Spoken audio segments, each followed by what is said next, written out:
আমরা কিভাবে জানতে পারি, নিজেদেরকে কিভাবে সুরক্ষিত রাখতে পারি, বিশেষ করে মেয়েদের ক্ষেত্রে।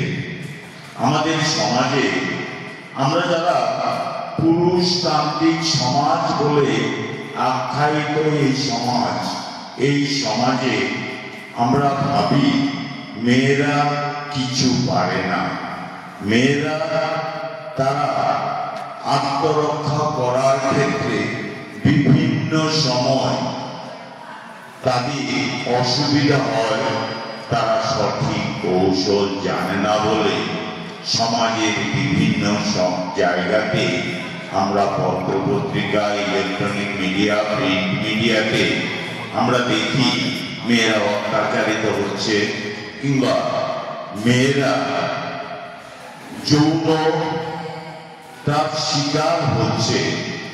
এইরকম বিভিন্ন জিনিস আমরা দেখি।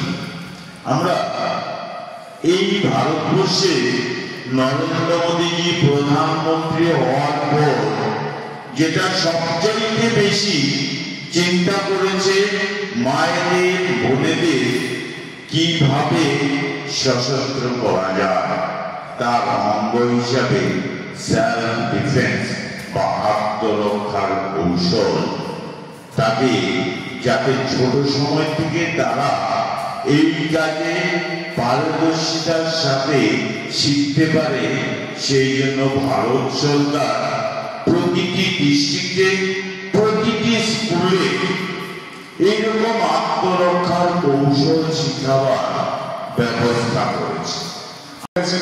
খেলো ইন্ডিয়া। তো সেই জায়গায় দাঁড়িয়ে আমি আজকের এই অনুষ্ঠান সফলতা কামনা করে আবারও সকলকে ধন্যবাদ জানিয়ে আমি আমার সংক্ষিপ্ত আলোচনা এখানে শেষ করছি।